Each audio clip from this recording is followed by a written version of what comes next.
चलिए आगे बढ़ते हुए मिथुन राशि की बात कर लेते हैं। मिथुन राशि वालों पर शनि की ढैया और 7.5 का कौन सा चरण कब और ये आपके जीवन पर कैसा असर डालेगा, जानते हैं।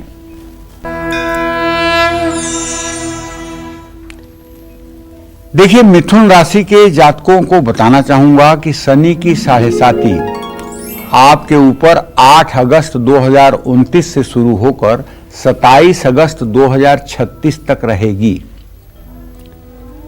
7.5 का पहला चरण 8 अगस्त 2029 से 30 मई 2032 तक रहेगा। 7.5 का दूसरा चरण 30 मई 2032 से 11 जुलाई 2034 तक रहेगा और 7.5 का तीसरा चरण 12 जुलाई 2034 से 27 अगस्त 2036 तक रहेगा। शनि की ढैया 29 मार्च 2025 तक, शनि की ढैया 29 जनवरी 2041 तक और 12 दिसंबर 2043 तक।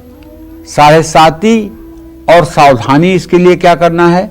मिथुन राशि का स्वामी बुध है और ये वायु तत्व की राशि है। शनि भी वायु तत्व प्रधान ग्रह है। ऐसे में मिथुन राशि वालों पर शनि की 7.5 का मिला जुला प्रभाव पड़ेगा, न बहुत बुरा न बहुत भला। बहुत ज्यादा बढ़ चढ़ करके इस समय नहीं बोलना चाहिए। अपनी प्रतिभा को या अपने पुरुषार्थ को पूरा प्रदर्शन करना चाहिए, लेकिन उसका वाहवाही पाने का प्रयास नहीं करना चाहिए। इस समय में किसी के ऊपर आंख मूंद कर विश्वास नहीं करना चाहिए। खास करके प्रॉपर्टी के मामले में धोखा मिल सकता है, मानसिक तनाव हो सकता है।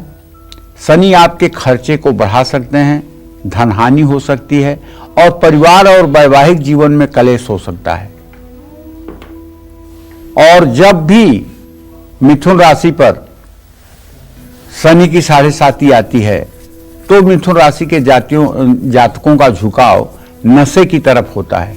इसलिए मिथुन राशि के जातकों से मैं करबद्ध प्रार्थना करूंगा कि अगर आपकी मिथुन राशि है और आपके ऊपर शनि की 7.5 ढैया या महादशा या अंतरदशा चल रही हो तो आपको आत्मसंयम बरतना चाहिए और ये बहाना नहीं लेना चाहिए कि बहुत टेंशन है इसलिए नशा करता हूं।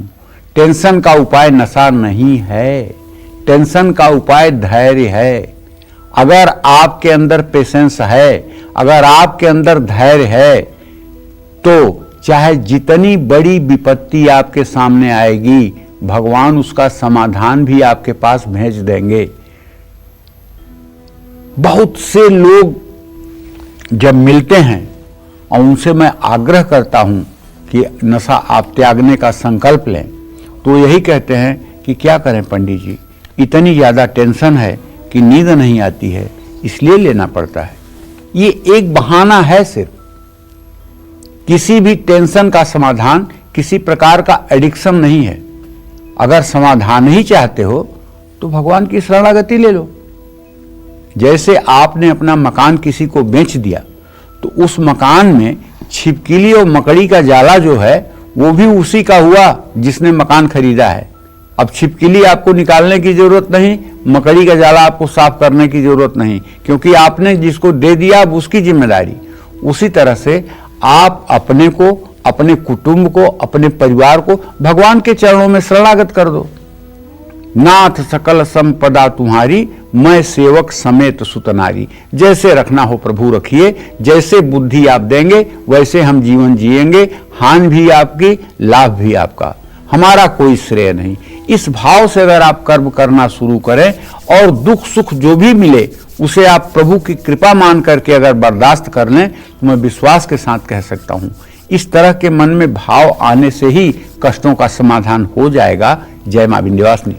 चलिए बिना देर किए आगे बढ़ते हैं और कर्क राशि की हम बात करते हैं। कर्क राशि वालों पर शनि की ढैया और 7.5 का कौन सा चरण कब है और ये आपके जीवन पर कैसा असर डालेगा, जानते हैं।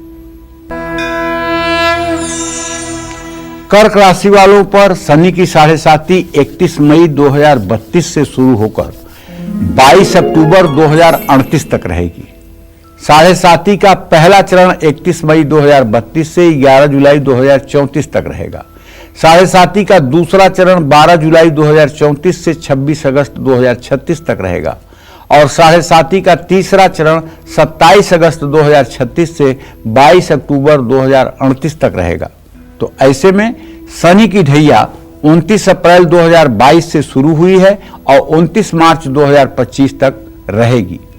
शनि की ढैया 29 जनवरी 2041 से 12 दिसंबर 2043 तक रहेगी। इसमें सावधानी आपको ये करना है कि कर्क राशि का स्वामी चंद्रमा है जो शनि का शत्रु है। ऐसे में शनि की 7.5 के दौरान कर्क राशि के जातकों को थोड़ा सा सतर्क रहना चाहिए, क्योंकि इसमें जो मैंने अनुभव किया है, शनि की 7.5 में कर्क राशि के जातक एंजाइटी के शिकार होते हैं, डिप्रेशन के शिकार होते हैं, अवसाद के शिकार होते हैं और नकारात्मक सोच बढ़ जाती है।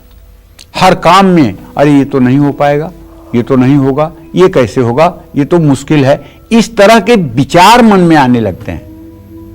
तो मान प्रतिष्ठा भी ऐसे में दांव पर लग जाती है, तनाव, चिंता और चिड़चिड़ापन बढ़ जाता है। आपका स्वभाव जिद्दी और कठोर हो सकता है, विरोधियों से कष्ट मिल सकता है, अनैतिक कार्य कर सकते हैं, रिश्तों में कलेश और प्रॉपर्टी से कष्ट मिल सकता है। देखिए, ये शनि और चंद्रमा एक साथ अगर कुंडली में हों और तब 7.5 हो जाए, तब ढैया हो जाए, तब महादशा हो जाए, तो ये विष योग कहलाता है। शनि चंद्रमा की युति कुंडली में विष योग कहलाता है।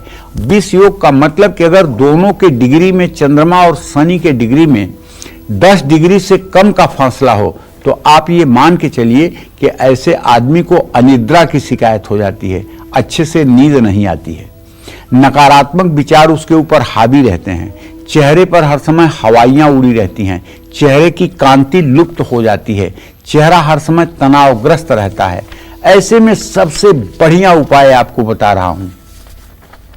आप अगर समझ गए ना कि चूहा किस अलमारी में मरा है, तो निकाल के बाहर फेंक दो, बदबू बंद हो जाएगी। आपको पता लग गया ना कि प्रॉब्लम क्या है। प्रॉब्लम यह है कि शनि चंद्रमा के साथ होकर विष योग बना रहा है। आप आसन लगाकर अपने घर के पूजा स्थान में ओम जूम सह, ओम सोचते हुए श्वास को नाभि तक भरिए, जूम सह सोचते हुए श्वास को निकालिए। 24-24 मिनट सुबह शाम करिए। अगर 24 दिन के अंदर आपकी जिंदगी न बदल जाए तो फिर आप बताइए। जय मां विंध्यवासिनी।